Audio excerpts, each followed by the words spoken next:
Estos son los archivos de miedo. Comprueba que no estás solo.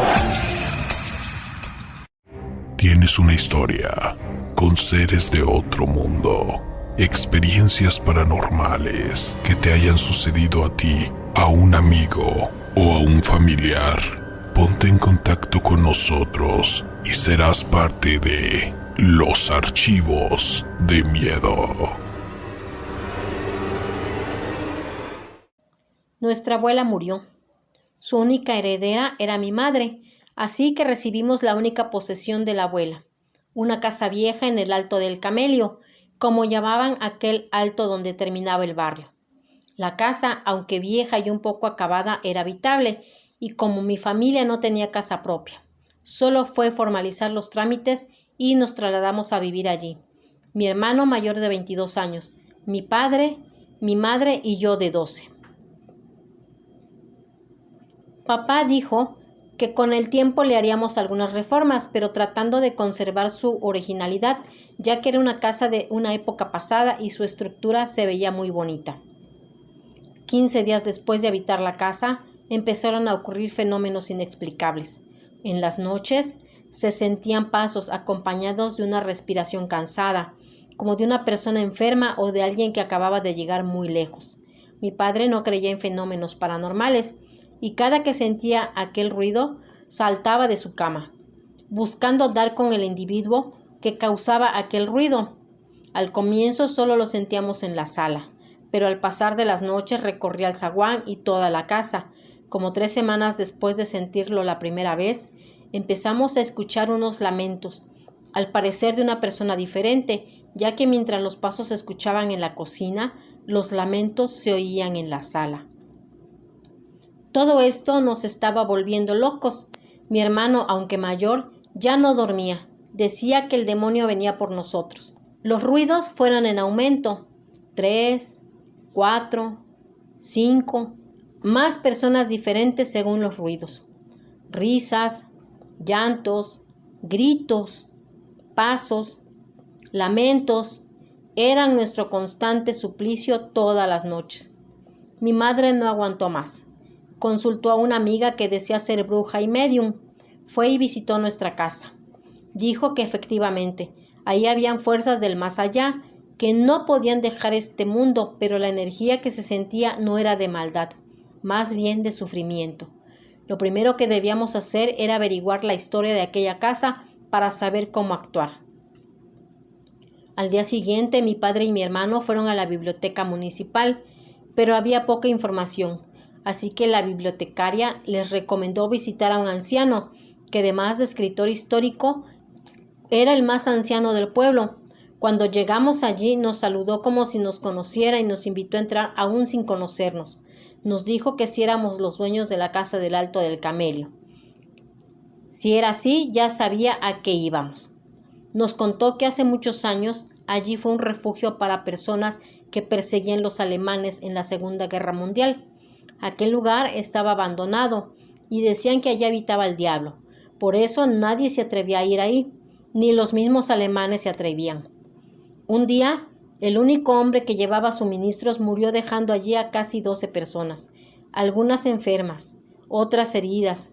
Cuentan que murieron esperando que su benefactor les llevara medicamentos y alimentos. Nunca salieron por temor a ser capturados y ejecutados por el ejército invasor. Ahí murieron. Al terminar la guerra, la casa fue restaurada y vendida por su dueño, pero las almas de aquellos pobres aún siguen esperando ayuda de aquel buen hombre. Mi padre le preguntó que cómo podíamos ayudar a esas almas. Con una reunión de espiritismo donde los invoquen y les cuenten lo sucedido para que ellos puedan pasar la puerta al más allá. Mi madre le expuso el caso a su amiga y ésta dijo que si esa era la situación no había ningún problema. Antes no había querido sugerir algo, ya que muchas veces son espíritus malignos buscando almas para quedarse en nuestro mundo. El viernes en la noche pidió reunirnos todos en la sala. Ella trajo una vela grande con la imagen de la Virgen. Nos dijo que ellos se guiarán por esta luz y pasarán a otro mundo. Pasadas las 8 de la noche, nos sentamos alrededor de una mesa, Nos tomamos de las manos y ella empezó unos rezos con susurros. De un momento a otro entró en trance y empezó a hablar en otro idioma, uno que yo jamás había escuchado, pero que mi padre me dijo era latín.